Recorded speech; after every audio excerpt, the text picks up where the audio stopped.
Elektromobillar ichida eng arzon mashina Yuanapda birinchi pozitsiyasi edi va eng arzoni 19 mingga olishda imkoni bor edi. Lekin Chang'an undan ham arzonroq mashina ishlab chiqardi.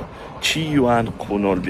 Ko'ringlar, ushbu mashinamiz qarshimizda chiroy bo'lib turibdi. Ushbu mashinamiz birinchi pozitsiyasi. Akalar hozir narxini aytsam, shu mazza qilib olasizlar.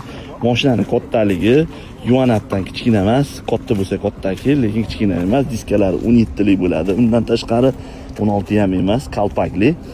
Xo'p, bu ham Qiyuan BYD Yuanapga o'xshagan panorama tomi bo'lmaydi birinchi pozitsiyasida, ammo lekin asosi 360 kamera, cruise kontroli bor. Mashinaning ichi ham anchagina katta, chiroyli, prostorniy, ortiqcha narsalar qilinmagan.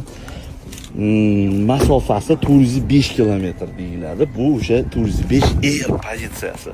Ushbu mashinamiz Toshkentgacha yetkazib berish narximiz $11,000. Akalar, Yuanapda prostomoshkasi 6,5 ming chiqardi. Sababi uni 3-pozitsiyasi, 4-pozitsiyasi qimmatligi 6,5 ming. Buni prostomoshkasi Yuanapdan qimmat bo'lmaydi. Maksimum bu ham 6,5 ming bo'ladi. Tasavvur qilinglar, agar 11 mingga mashina kirib kelsa, 6,5 mingga, balki 6 mingga prostomoshka bo'ladi. Maksimumini olyapman. 6,5 mingga prostomoshka bo'lgan taqdirda ham ushbu mashinamiz qo'linglarga 17,500 ga tegar ekan.